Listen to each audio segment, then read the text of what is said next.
I think growing up in such a volatile household, I learned to live in fight or flight mode. Drugs brought me to such a dark place. After they gave me 6 months to live, being in home invasions, selling my body for dope, other people's bodies for dope, and guns pointed to my head and being shot at, I just came to a point where I realized I can't live like this anymore.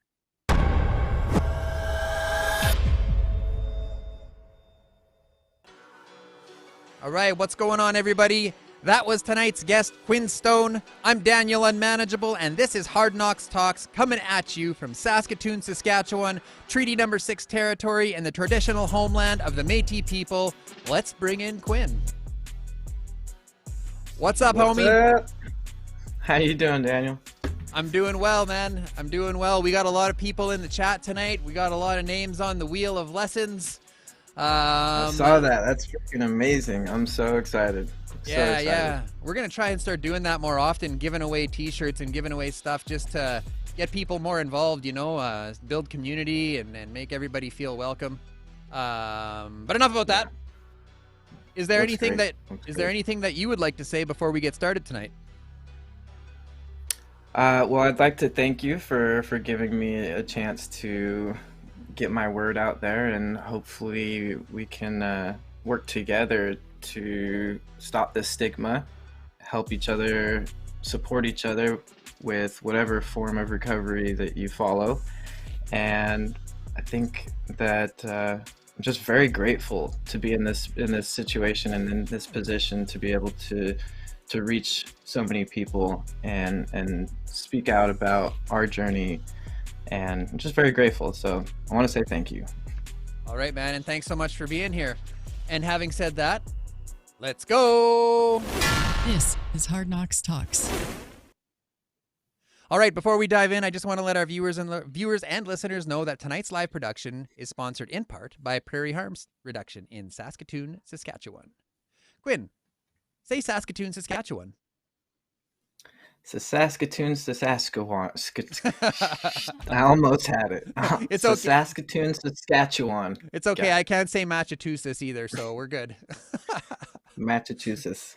Yeah.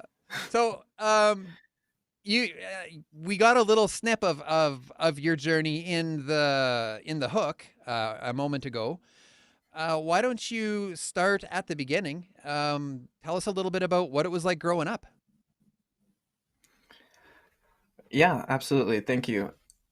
Growing up was kind of rough because my parents split when I was 3. I was born in France. We moved to the States. And so right off the bat, I had that language barrier.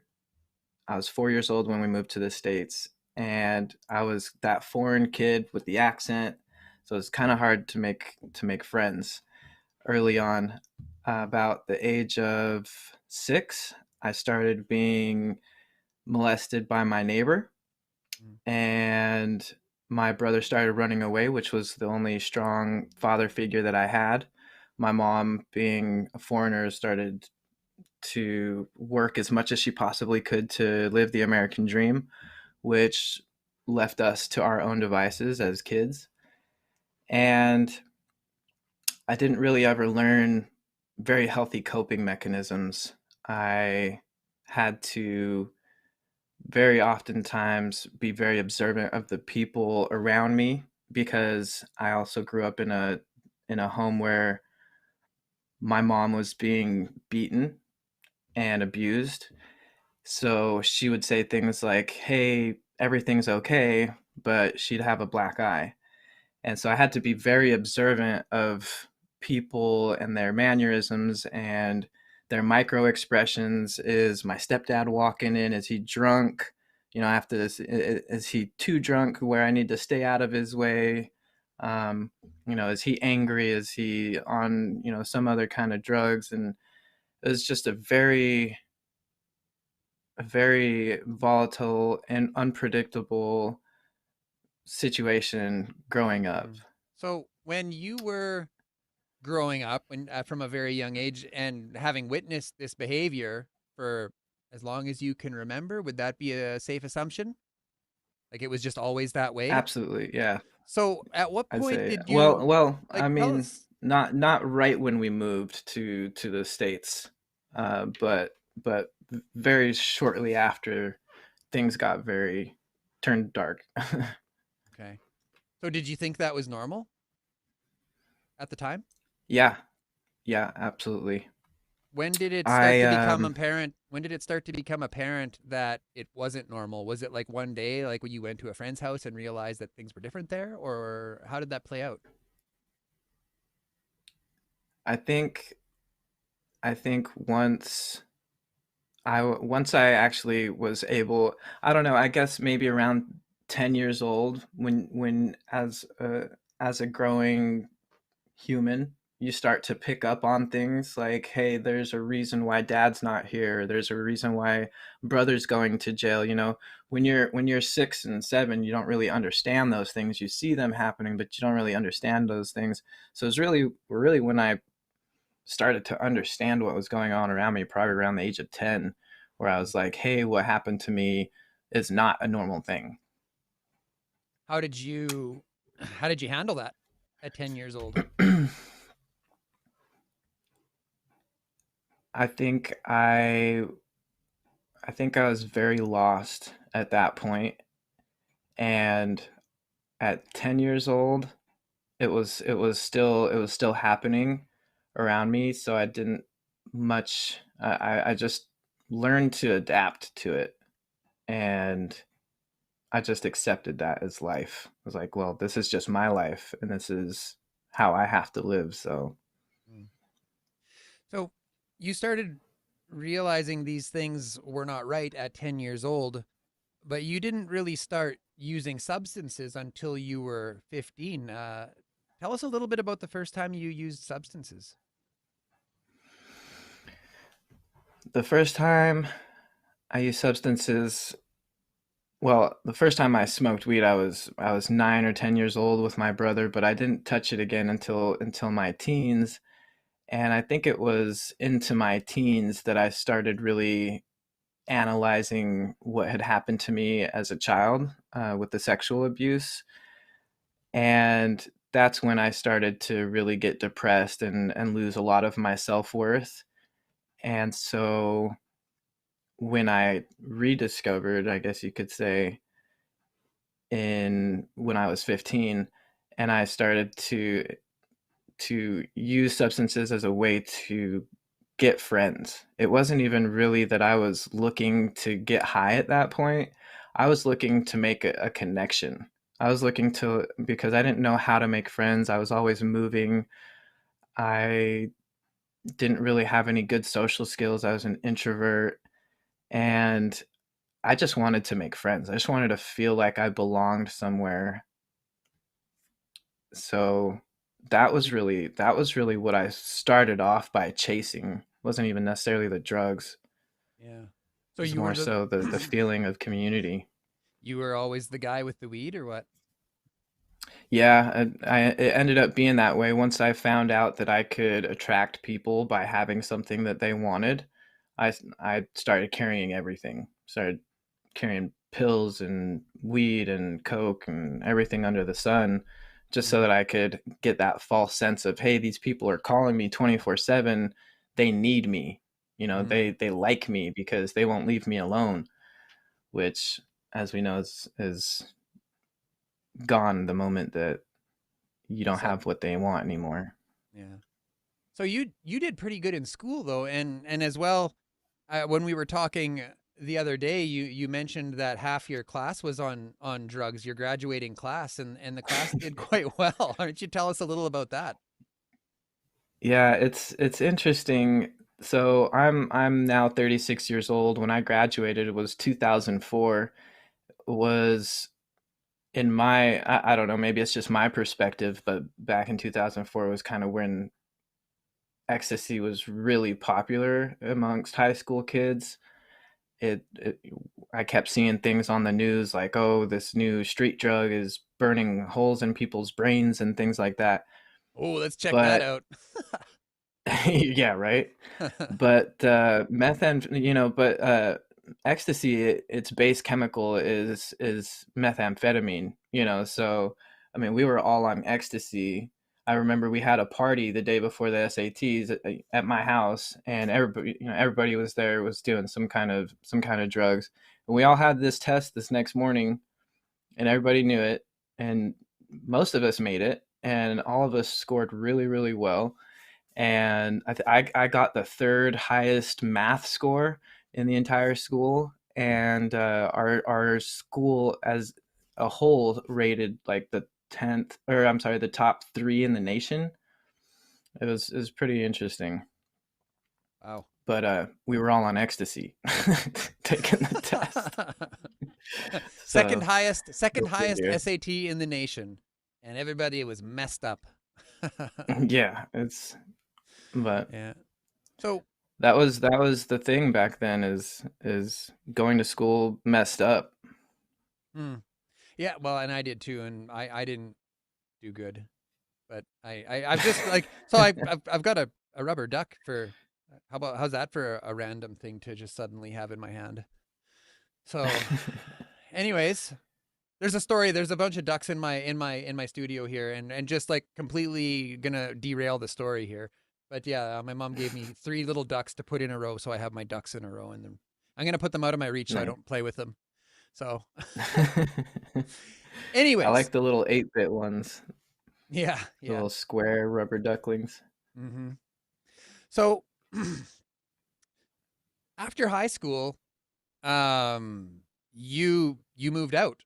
Tell us about that. Why did you Yeah. move out? Was it like a peaceful move out, or was it because of behavior, or what happened there? Well, when I started smoking weed and my mom found out, it was really rough between us. I also tend to be very irritable when I was on opiates, and I started diving into opiates when I was 16 years old. So my mom and I were fighting a lot. Now, when I graduated and and I graduated with good grades, my mom was like, "Oh, maybe you weren't such a maybe you weren't just screwing off the whole time." She was actually kind of surprised, and leaving my mom's house, she was like, "I don't want you to go, I don't want you to move out." But I moved out, and she helped me get my first place and everything like that. So it was a happy move out. But I was definitely already putting her through a lot of crap. I think at one point, I mean, I was selling drugs out of her house, out of the basement of her house. People were coming to my window. There were people. Some guy actually broke into my house one time. I mean, I put my mom through the ringer with my drug dealing and everything else. They had my sister and my mom at one time had to duck down into a bathtub because I thought that these people were going to shoot up our house. So And this was before you definitely put her graduated high through a lot. school. Yeah. Yeah. So I was selling weed, and a drug deal gone bad ended up me in the back of a car with guns pointed to my face, and they wanted to kill me, and I was like, "Man, all I have is a couple ounces of weed and $300. Just don't kill me. I'll give it to you." And luckily I was able to get out of the situation, but I had to run in the house and be like, "Everybody get down, everybody get down. They're going to shoot up the house." And Wow. so it was intense. So that was when you were not even out of high school yet. So when you moved out from mom's house, speaking of which, I'm just noticing now you're not talking about your stepdad at this point anymore. It's just your mom's house. Is stepdad still around at that point?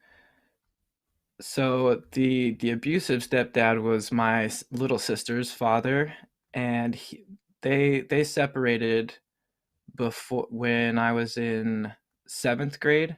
I got sent to France for 8th grade, which was another actually pretty traumatic thing for me, because at this point I had lost my brother. He got deported, so I lost the only father figure that I ever have had up until that point.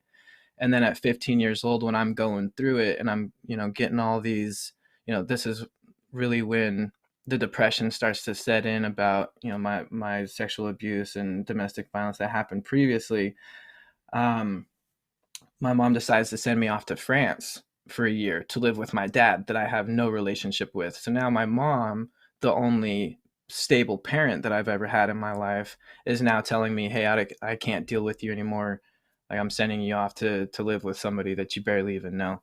So now I'm being, now I have these issues of abandonment from my mom that stacked on top of the sexual abuse and the domestic violence that I've seen. Now I have abandonment issues because I don't know anything stable my entire life.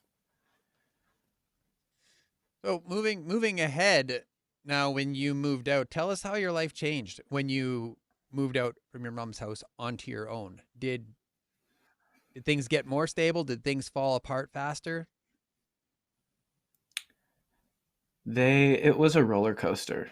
It I would get periods of time where I'd achieve a lot, or at least I thought that I was starting to achieve a lot. I would get these ideas of getting sober, and I'd get sober for a month or two, or I think the longest time I had at one point was a year. Mm-hmm. And it was just this cycle. I would do really well, and then I'd be like, "Oh, maybe I can, now that I'm doing well and I've got a job and a car and everything's going well for me, maybe I can only, maybe I can just use dope like now and then. Maybe I can just do it every weekend, or maybe I can just do it every whatever." And then I'd fall, and I'd fall hard and end up losing everything, back to square one, and having to build back up. And it was just like that for 18 years. So you knew from very early on then that the life like you were living wasn't good for you, and you wanted to change, correct? It was fun. It was super fun Mm-hmm. until I got to be about 19 or 20 years old. Mm-hmm. When I was doing ecstasy and coke and all this stuff when I was 16, and I had no regrets, and I was just, out in the club doing all this stuff. It was great. I had a great time, Oh you yeah, it's know, fun. It's a blast at but first. yeah, it was great. But then all of a sudden, I realized that I had been doing that for so long that I didn't know another way. Like I didn't know how else to live. I didn't know what like Mm-hmm. sober people did for fun. No, you don't go out to the bars every freaking weekend and get, do coke and do all this stuff. What do you do with your life? Mm-hmm. I was like kind of how I felt. Um, so yeah, I didn't really. Were you going to meetings? Were you seeing a counselor? What were you doing? Nope. I had this mentality that, I got myself into this mess and I'm gonna get myself out. Mm-hmm. And that was such a huge downfall and such a huge pride issue that I had, and that kept me from getting help for 18 years. Mm-hmm. I remember being 20 years old and my mom being like, "Please, if I pay for your rehab, will you just go?" I was like, I can't take a year off of my life, off of my 9 to 5 minimum wage job, and my off again, on again, off again girlfriend, and all these plans, these major plans that I have. I can't Mm-hmm. do that, Mm-hmm. but in retrospect, if I would have taken a year to actually get help, I may have at least had a better idea of my of and an understanding of what sobriety could be, Mm-hmm. than rather than spending the next 18 years wasting my life away. Mm-hmm. So what finally did it then? Was it a pinnacle moment, or was it a series of events? I think it was. I mean, like I mentioned, at first it was fun, and then it turned into this roller coaster of noticing that life was unmanageable, and then my brain tricking me into thinking that I could just, do those drugs every now and then and everything. Mm-hmm. And so for a long time, I knew that I didn't want to do the drugs, but but I didn't really know how to not do them or how to live a happy life without them. And Mm-hmm. so I knew that I wanted to be sober, but I didn't know how to be sober.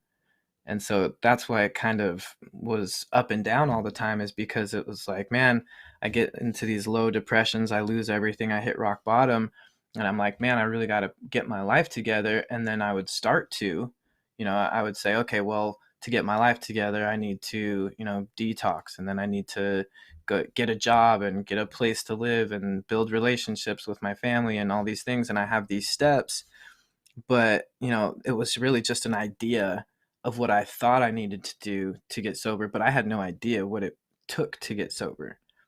So for 18 years, because I refused help from everybody, I don't want to go to rehab, I don't want to go to, I don't need your help, I don't need a therapist, all this stuff. After 18 years of trying every single way that I could to get sober without anybody's help, finally you know I said, I can't do this alone. I just can't. And Do you I remember that finally day? came to that realization.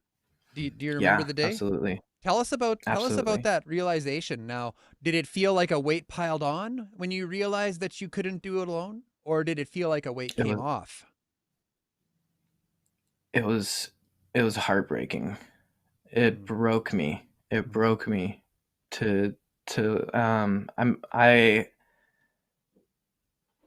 I had been, this is going to get a little graphic, but I'd been trying to shoot up for, for 45 minutes or so, and my veins had gotten so bad at that point that I was having that much trouble just trying to get high. And I mean, I had poked myself with this needle, 15 plus times. And I'm in so much pain because I'm already in withdrawal, and I'm trying to get it, finally get it, and then I go to push the plunger back, and it stops. So it clogged. And I just lost it. And I was crying, and I was telling God, like, and I got down on my knees and I prayed to God, which was something that I didn't do very often. And I said, God, please help me. Like, I can't do this. Either either take my life or give me strength, because I can't do this anymore. And that was the first time where you know, I really like admitted that I needed help, that I couldn't do it alone, and the first time that I asked for, like, God to take this from me. So, who did you reach out to first? What was your next move after you had that experience? Well, the next morning, I like I said, I asked God, either give me strength or take my life, and I ended up taking that syringe and just drinking it because it had coagulated blood in it, and I was like, man, I just need anything, that's the point that I brought myself to, is drinking coagulated blood dope. Um, but I finally passed out at like 6 in the morning, and when I woke up and I, had blood splatter on my walls, and my dog is freaking skinny because I chose to buy dope over his dog food, and I'm just looking at everything in my situation, the trap house I'm living at, and you know just everything in a whole. And I don't know, something, I woke up and God gave me strength. That's really the only way that I can describe it. I can't even explain it. It's just, God gave me strength, and I picked up my phone and I called my mom and I said, "Mom, I think this is it. Like, I think that I'm finally ready to do it."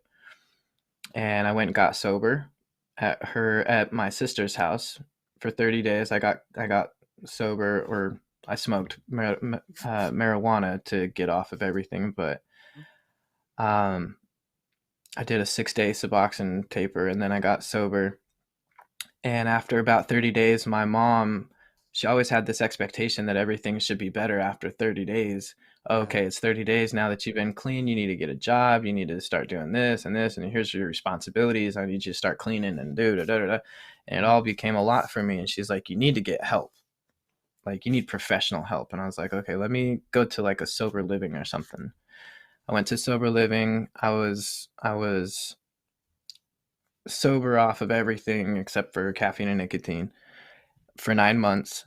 And then one day I decided to get on my motorcycle and speed 123 miles an hour down the freeway. Start getting followed by the cops. I lead the cops on a high speed chase for like 15 minutes. I end up crashing my bike and going to jail. I lost my place in sober living. Spent the next 30 days in jail and met, the wrong people in there again. When I got out, the only place I had to go was the friends that I had made in jail, because I didn't have phone numbers from anybody else from AA or from any other, from sober living or anything. So I go stay with him. Boom, fall right back into addiction. And I was in active addiction again for another year before it was, before my very final last time. But during that time in sober living, that was when I told myself, like, okay, I think that I have an idea of how I can be sober. Like, going through the steps of AA and completing the steps of AA really gave me a different outlook, and it gave me a lot of great tools, so that, like, I had the knowledge, I almost had it. And then after that relapse, when I got better, when I got sober again after that, the final relapse, I was like, okay, like, I know what I got to do. I know what I got to do. I've got the steps, I've got the tools. I'm finally ready. So you actually died at one point in 2011. Yeah. Yeah. Tell us a little bit about that. Yeah. So it was in November of 2011.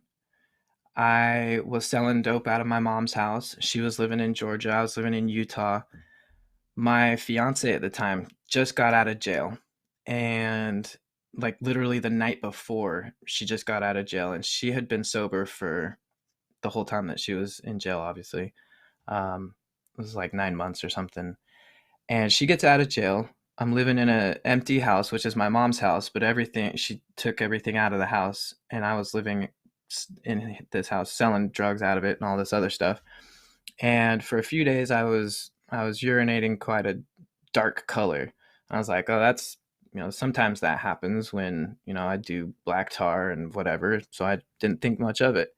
Mhm. I woke up the next day and it felt like somebody had been just like kicking me in the nuts all night. And I woke up like hunched over, grabbing my groin, like, oh my God, this pain. And I was puking so bad, or because the pain was so bad, I was puking. And so I tell her, I tell my fiance at the time, hey, you gotta take me to the hospital. Here we go. So we go to the hospital. They tell me, yeah, you've got a testicular torsion, which is where one of my testicles wrapped around the other one, and now it's cutting off circulation. So they're like, well, we have to operate. And I'm like, okay, well, just so you know, I'm an intravenous drug user. You might have some complications finding a vein, blah blah blah. And they were like, sure, whatever. So they were able to find a vein after I go and shoot up in the bathroom at the hospital. They were able to find a vein, and they put me under. The surgery goes well, and they hit me with the anesthesia to wake me, or I'm sorry, with the adrenaline to wake me up from the anesthesia. Well, I had just done coke and heroin, like, just previously, like before the operation. So now I've got coke and adrenaline running through my veins. Boom, they hit me in my coronary artery. My heart rate just skyrockets. I blow my coronary artery, and I go into cardiac arrest. And they rush me into the ER. And they're like, this kid's not gonna make it. They put me on life support. They put a balloon pump through my femoral artery, and I was on life support for the next 5 days. They called my mom from Georgia. They called my sister in Montana, and they called my brother, and they said, all right, you guys need to come and say goodbye to your brother, your son, whatever, because he's not going to make it out of this coma. So they all flew in to see me, and I wake up and I see all, I see my family around my bedside, and I'm like, what is going on here? Because last I remember, I was just going in for surgery because my groin hurt, right? And Mm-hmm. they said, all we got to do is a little operation. I'm like, cool. Next thing I know, I'm waking up and everybody's around my bedside. I'm like, what's going on? So they tell me, you went into cardiac arrest and you blew your coronary artery. You have the heart of a 90-year-old man. We honestly didn't think you were going to make it out of the coma, so they told us to come say goodbye to you. But you you've made it out of your coma. We don't give you more than 6 months to live because of the damage that you've done to your body. So I woke up from my coma on 11/11/11, and that was very, very symbolic to me. But it was still not enough for me to change my life around. It wasn't enough for me to get sober. I was like, you know what? Finally got 6 months to live. Might as well just, Go out with a bang. might as well just live it up, be numb the whole time. Mm. So here we are. Let's jump back ahead to this last time that you found sobriety, in which you're in this sobriety now. Um, Right? Tell us about your first year. Now, you mentioned the steps that you got into AA. How did that Yeah. go for you? Like, how was it the first time you walked through those doors? Was it easy? Did you feel at home, or did you want to get the hell out of there? Well, when I went to sober living, it was a requirement to go to AA. Now, it wasn't the first time that I attempted to go to AA. I had Mhm. actually been court ordered to go there previously. And so when I had first gone to AA, it rubbed me a little wrong because I was like, oh, this just seems like a pissing contest. Everybody's just like, oh, I'm the one that did more of this and I'm the one that did more of Mm. that, or I'm the worst or the best addict there is or That's whatever. funny.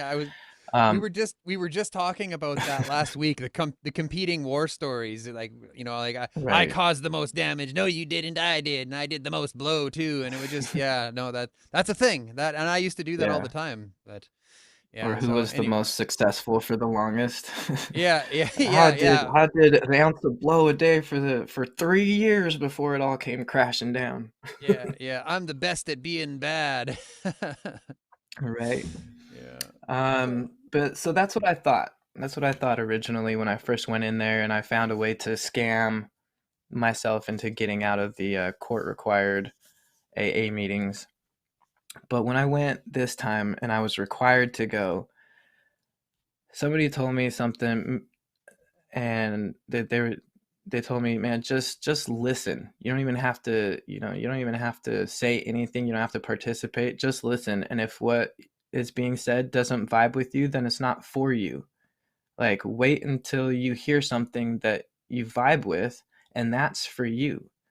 Like, every person who is speaking, every person that, has something to say is speaking from their experience, and they're not speaking for themselves. They're speaking to help somebody else who may have experienced that and is like, hey, I know what that feels like, and I'm struggling to stay sober. But here's this guy who's got 6 months or a year or 10 years or whatever. And he felt just like I did at some point. And I was like, okay. So they told me, just shut up and listen. And I did that. And I started to realize, I started to realize, that I needed something greater in my life. And even though at that point in my life, I wasn't sure if I believed in a higher power, um, a few things that were said in the rooms about like what a higher power could be or whatever really resonated with me without having to think of my higher power as God, because that didn't vibe with me at that time. Um, and so, like, little by little, when I just started listening for the things that I vibed with, I was like, okay, that's what's up. That's cool. And then, and the next thing you know, I mean, I'm that guy who can recite to you, the 12 steps and the traditions and the Mhm. preface, and I know all the, Yeah, yeah. all the The different stories and pages everything. And and so, page right. 417 and so tell us when you were when you mentioned that you heard some things that you could vibe with in the rooms that helped you come to your own understanding of a higher power. What were those things that you heard? I think the most impactful thing that I heard was your higher power can just be the best version of you. Hmm. And that really hit me because I was like, looking back at the times where I was struggling really hard, I was like, man, I could be doing this and I'm talented in this and I could do this if only I blah blah blah. And it's like I always had this vision of what the best version of myself could accomplish if I wasn't tethered to a substance or my drug dealer. If I could only just, have this freedom of the obsession, how much I could accomplish.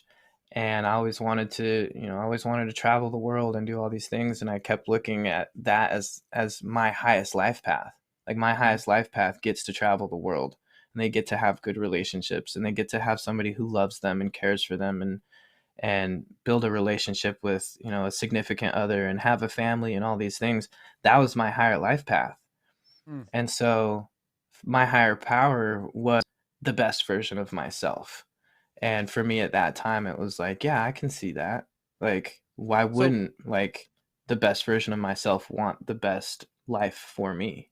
so the idea of your best self in a way kept you accountable. And I like the way you say what did you say that Yeah. your highest life path, what did you say? Your life path? What did no, really What, though. I don't know. What did I say? What did he say? Hang I think it was his higher power would of course want the best. no, but you Like said like your life path or something. Like your best. Oh man, now I we're gonna forget. And have it to was catch it on the rerun. I guess so. My I guess so. It was so It profound I it was so immediately profound you forgot. blew our minds. Yeah. No, that's how it always is. The first time that you go to a speaker meeting and you hear somebody, and they're like, they walk up to you and they're like, "Oh, I really liked what you said," and I'm like, "What did I say? Yeah, tell me. I want to blow I my want to mind know what I too. said." Yeah. For sure, right? Yeah. So did you dive into the That's steps right away then? Because you mentioned you did the steps. Did you dive in right away?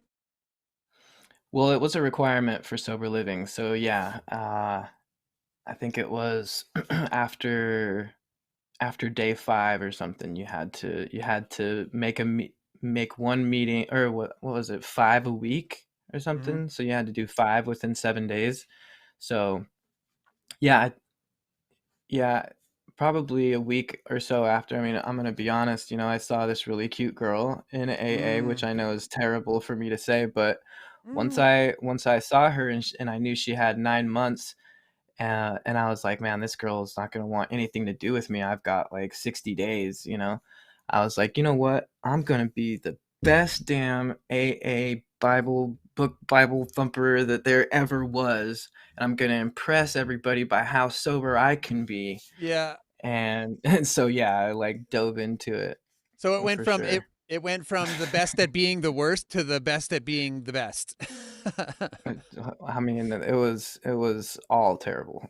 Yeah, you yeah. know, I mean, that it just goes to show how sick I still was. I removed the substances, but my brain was still not sober. I was getting sober for the wrong reasons. Mm. We've got some people Should in have the been chat getting here. sober for me, not Yeah. sober for to impress somebody or anybody. Got Dear Recovery in the chat saying, "Phew, I made it.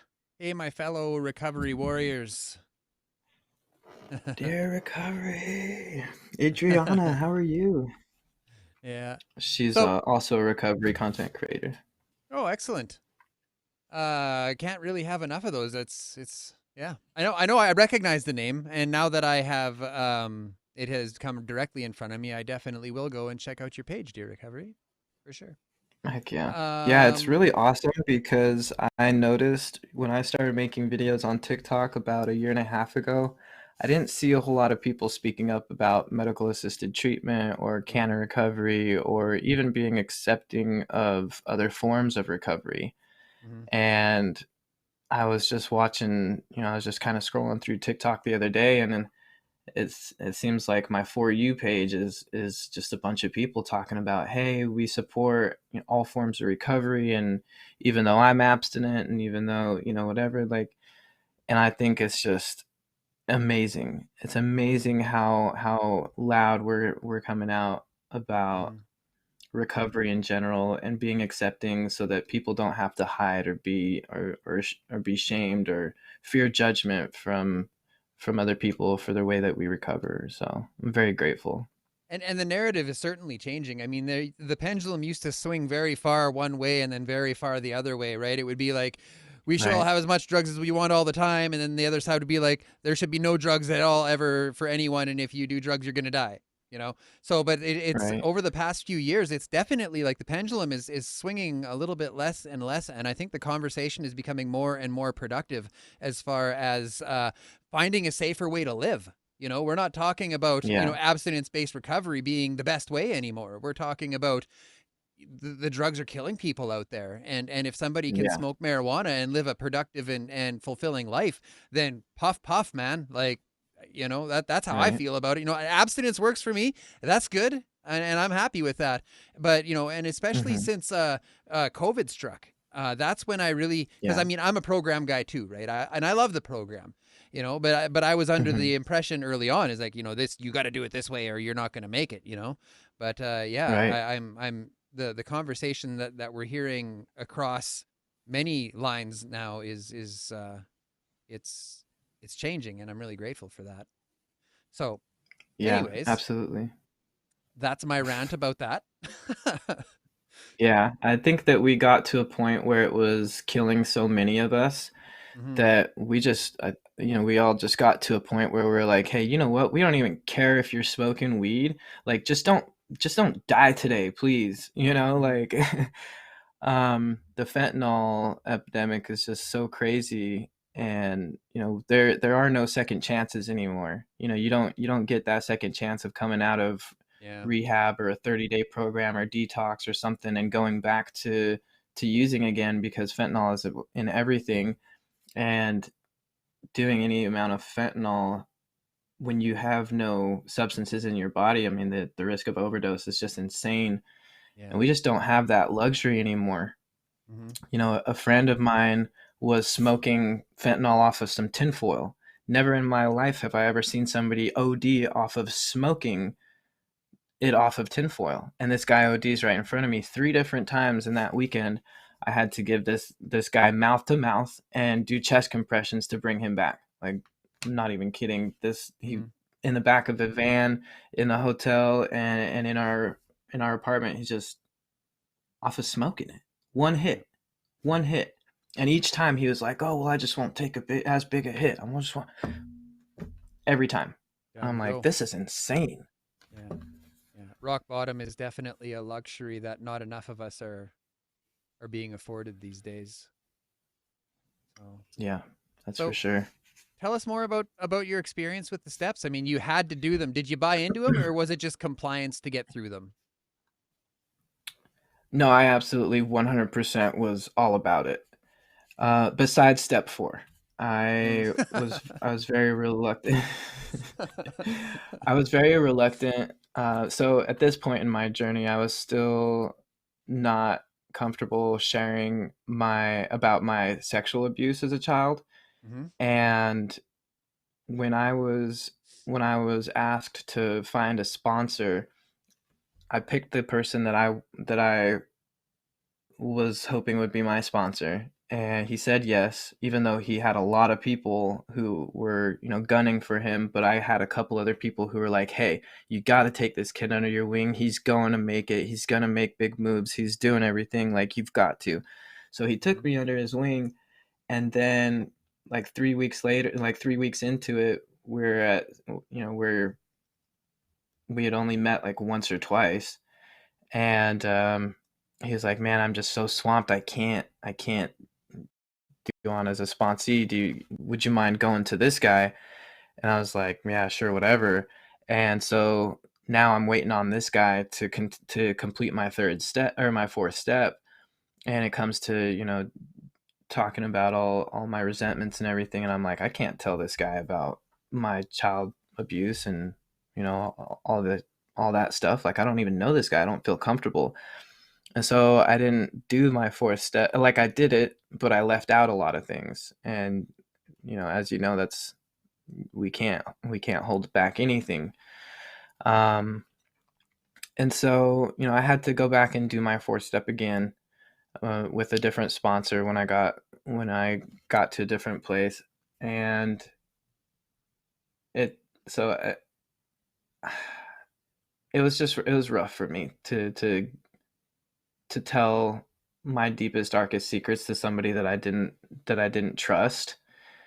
Um, and so I pick and chose what steps really meant the most to me and what I needed to do, like, still take moral inventory, still continue to carry the message and, my higher power, and evaluating when my life is unmanageable or not. Just, I still use guidelines of the steps.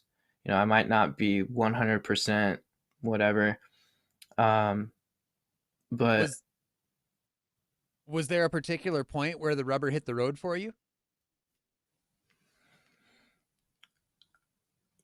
what do you mean, like within the steps or during the Yeah, I mean, the journey?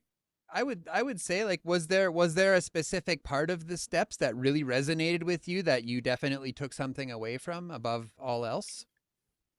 Yes, absolutely. So when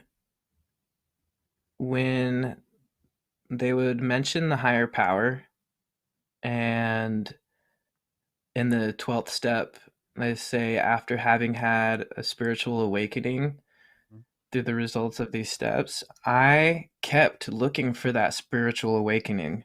I kept thinking that the sky would open up, and the Bill line, Wilson would come and down. Mufasa would come through the clouds and just be Yeah. like, Quinn, you Yeah. are my son, but that never happened.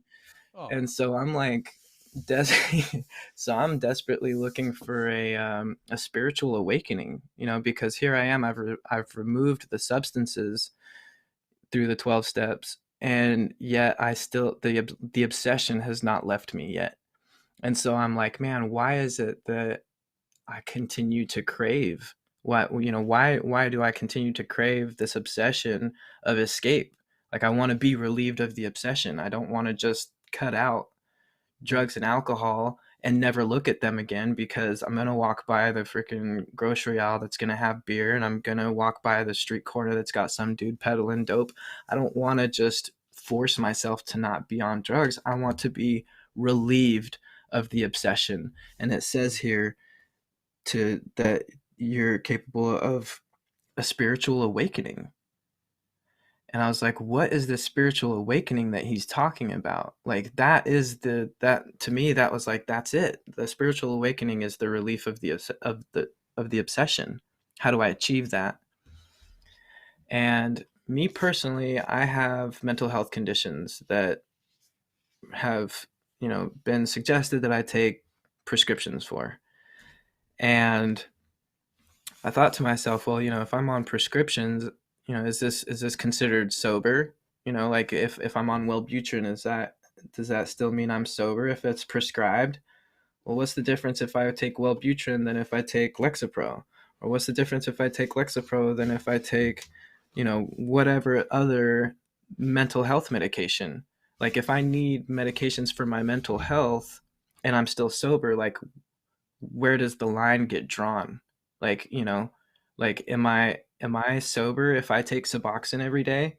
Well, what about if I take the Vivitrol shot? So what, and I was getting all these different mixed results of, like, people who were like, oh, well, you can recover this way, you can't recover that way, you can do this, you can't do that. And I was just like, you know what, I need to really focus on what's important for me, because the people who are telling me that I can't recover through prescription medications were making it so that I either had to deal with my mental health without medications, which was hard for me, or I would have to lie about it, or just not get help for my mental health. And so those options didn't seem like a good thing for me. Like, I don't want to lie about what I'm doing. That's dishonest. And dishonesty always brought me to relapse. So, I'm not going to not get help from my mental health, because not getting help from my mental health often caused me to relapse. So, I had to get to a point for myself where I'm like, okay, for me, this is where I draw the line. Sober for me is going to be like whatever I've got to do to survive, to be alive today. Like if I need to take mental health medication for my BPD, then I'm going to take it. And I'm going to classify that as sober, because I need something, I need this reassurance for myself that says, hey, you are accomplishing something. Because here I am 2 years plus off of coke and heroin, and people are telling me, "Oh, you're not sober because you're on some kind of mental health medication." And now people are trying to Yeah. strip me of this thing that I've worked on I've worked my ass off for the next 2 years. I'm like, Mhm. "No, you will not take this title from me, because I bust my ass to not do coke and heroin again." So, Mhm. call it what you want, but I call it sober. Mhm. Um and so once I discovered that I didn't want to be on prescription medications, I asked my doctor, "What's an alternative?" Because I don't want to be on Xanax. I don't want to be on Adderall. I don't want to be on, whatever.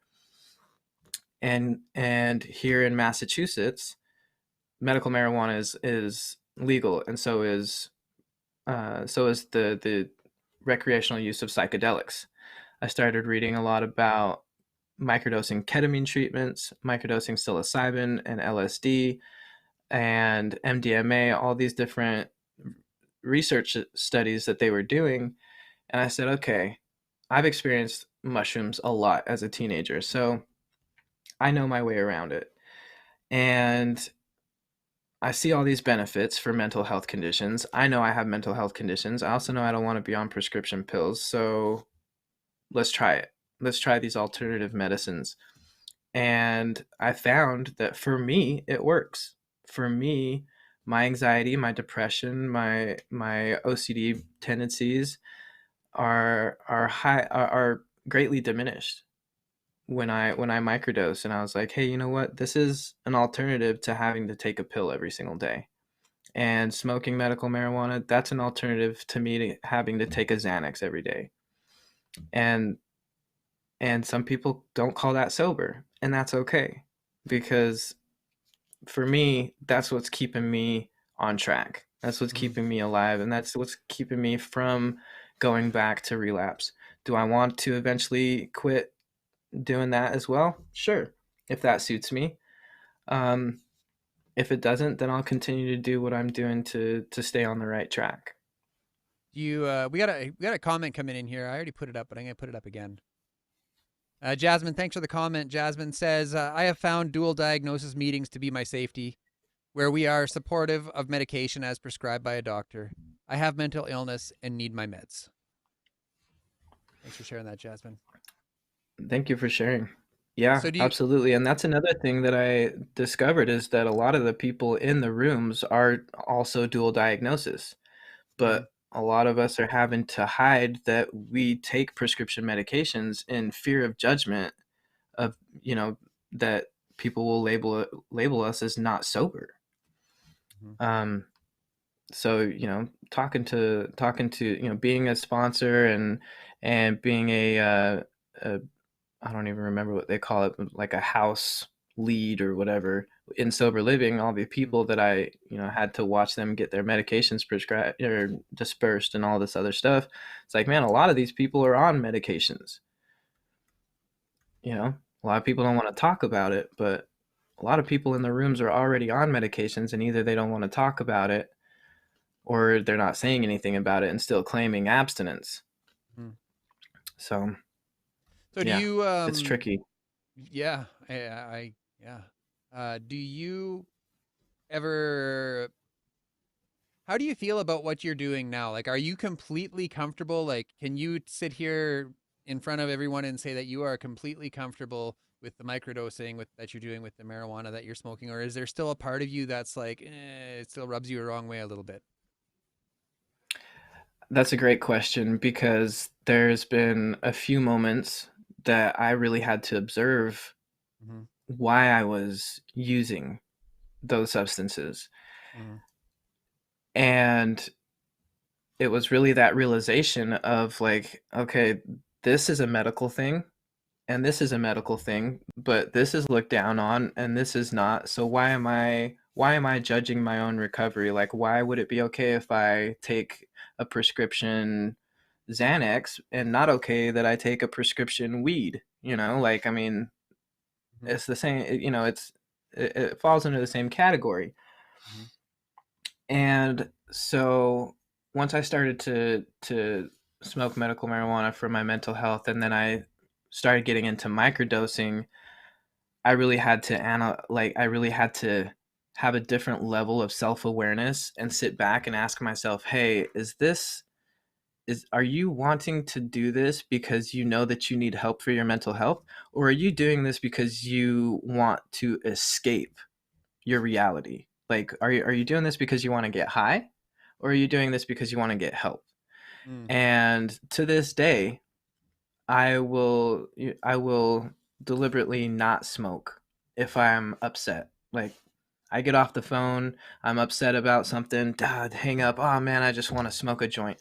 I won't do that because I don't want to associate this negative or this Escapism. emotion of being upset, right, Mhm. with smoking. So I deliberately won't do that. Mm. But that takes a different, it takes a very high level of self-awareness. Like, hey, am I doing this for the right reasons? And I was at a point where I still had the obsession where I couldn't make that decision. So, the what I'm doing, the way that I'm doing things, I'm not saying that it's the way, and I'm not saying it is, right for everybody. I'm not saying that I've figured something out that nobody else has discovered in their life or anything like that.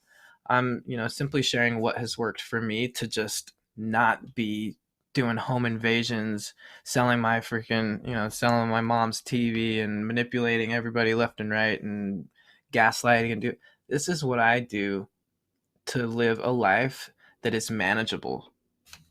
And I think that, it really took a level of me saying, hey, I just know, all I know is that no matter what happens, no matter if I break up with my spouse, or if I lose a family member or a friend, or if I get into an accident, if I lose my job and I lose everything, I lose my platform, whatever happens, all I have to do is not do coke and heroin again, and everything will be okay. Like like yeah, it might suck, but adding on a relapse is never going to help me. Mm. So, So does the um has the desire to use left you? Like, does it still creep in sometimes? that's a great question. So it's funny because what I might call a trigger. So, sure, my brain sometimes says, "Hey, we're feeling this emotion right now, and previously throughout the last 18 years of our life, we would use substances to deal with this emotion that we're feeling." And so yes, my brain does say, hey, this was a coping mechanism for us now and then. But the other side of my brain says, I just know that I don't want that. I know, like, I just don't have that pull to escape anymore, because I started to heal the inner child that was, that was sexually molested, that was, you know, victim of domestic violence, and watched my mom be a victim of domestic violence, and the fear of abandonment and all the other things that happened to me as a child. Um, so yeah. Mm. So we got a question coming in here, and I know you kind of you just spoke to it, but I kind of want to expand on this question. Erica asks, "How do you manage how much you do or don't smoke? What if you're having a bad day?" So where I'd like to go with that is, what do you do instead? You know, when you said you got off the phone and you're pissed and you're like, "I just want to smoke a joint," and you say no. So if you take that opportunity to use away, what do you replace it with? I typically try to do some self-analyzation, like why am I so upset right now? Like why is the actions of somebody else affecting me in this way? And I try to analyze how I feel about it and come to a different level of understanding. Now, there's, it could be all sorts of different things. There's times where I'm like, hey, you know what? I just need to go spend time in nature. I have crystal healing sound bowls that I will come up here and I'll play them, whenever I'm upset. And one of the biggest things that I do when I get these, I don't like to call them triggers because it doesn't trigger me to use. It's just like a memory. It's like a flashback. So whenever I get these flashbacks of wanting to use, I try to do something to get my dopamine going, because that's really what our brain is craving at all times. Our brain does not crave Coke. Our brain does not crave heroin or alcohol or methamphetamine. What it craves is the chemicals that those substances release. So the dopamine, the oxytocin, the serotonin, that's what our brain wants. And that's what makes our brain happy, is the serotonin. We just want to feel And better. so, right, exactly. And so what I try to do is, when I get into those flashback moments and I do something to try and get that dopamine flood going. I go and hug my sister, or I go and hug somebody I love, or I do something nice for somebody, or I, like I said, I do one of my hobbies, or I spend some time out in nature reflecting, something to get that dopamine that gives me the reward that my brain is looking for. Hmm. Well, we're coming to the end, man. Just a reminder to everyone watching, hang on after the closer. We're going to spin the wheel. But Quinn, why don't you tell us a little bit about what you're doing now? Where can we find you? Where can we find your clothing and all of the other things that you're doing online? Great, thank you. So on Facebook, I am Quinn Stone. If that doesn't come up, my handle is quinnstone.fb, as in Facebook. I'm on Instagram, quinnstone.ig, TikTok, quinn.stone. And my sober clothing is through Bonfire. You can find it on my Facebook page through my link tree. This is the company, Sober. And so we also have Cali Sober, Canna Sober, regular sober, because we support all forms of recovery. Does it say regular So sober? Does it say regular sober? No, it doesn't say regular. Oh, you No. need to do that. Regular sober. Regular sober. I Yeah. got you, bro, and I'll even send you one out. Right on, man. But yeah, so it's a Bonfire company, Bonfire /store/bonfire. All that's, you can find my link tree on my Facebook though. I also have a Patreon where I go live twice a week with my subscribers. We talk about what they're going through. It's kind of like a group session. It's like a group therapy session. We have a lot of really amazing people in there. So it's been such a journey. It's been amazing, and I never thought that people would be interested in hearing what I have to say. And now that we're here, I feel like it's my mission and my it's my purpose to help as many people as I can, and bridging this gap between medical assisted treatment and cancer recovery and abstinence, I think is a big gap that's needed. So very fortunate, very blessed to be here, and I really appreciate you having me on. Awesome, It's been an honor. All right. Cool, man. Well, that's it for now. So thank you so much for joining us, and we'll see you again, man. Take care. Awesome. I appreciate you. All right. So if you love what we're doing here, you can find us wherever you listen to audio podcasts, like Apple Podcasts, Spotify, Google Podcasts, or wherever you listen to podcasts, or live and interactive right here on Facebook, YouTube, or Twitch TV. Thanks for watching, everybody. Take care. Okay, this is Hard Knocks Talks. Oh, the music didn't turn off. There we go. Now we're doing the thing. All right. Here's the wheel. Holy cow. Look at those Holy names, cow. and they're still coming. That's awesome. Yeah, Donna, you let That's us know when freaking you're awesome. finished, and we'll spin this, mother. I think we're ready to roll. That's amazing. Are we ready to roll? Quinn, why don't you lay some wisdom on the would-be t-shirt winner? What do you hope that this t-shirt brings them in their life? I think that this whole brand is about being being proud of our way of living and being sober and living a sober life and having fun in sobriety. I think that's what this is all about. It's really what the company is about, is just being proud and being willing to show it on my shirt. Like, hey, I'm proud to be sober. So I hope you're all proud to be sober today. Spin the wheel of lessons, my love. Let's go. Let's go. Uh-oh. You just got to click on it. Uh-oh. Right in the center. Click to spin. There we go. Yeah. Here we go. Here we go. Oh, it's Crystal Goldine. Yeah. All Hey, right. you know what? If you What's want, that? if you can, go ahead and spin it again. Let's give away another one. All How about right. that? Give away another one. We're feeling lucky. Hey, Yeah. did you write Crystal Goldine down? Crystal Goldine. Spin it again. And so if I click remove, that removes her name from the roster here? Correct. Okay. Oh, and just one quick notice here. Our friend Onyx would like you to make a shirt that says mushroom sober. Ah, yes. I absolutely will, because you're like the third person who said that. So yes. Yes. Here we go. Dear Recovery wins a shirt. Oh! That's so awesome.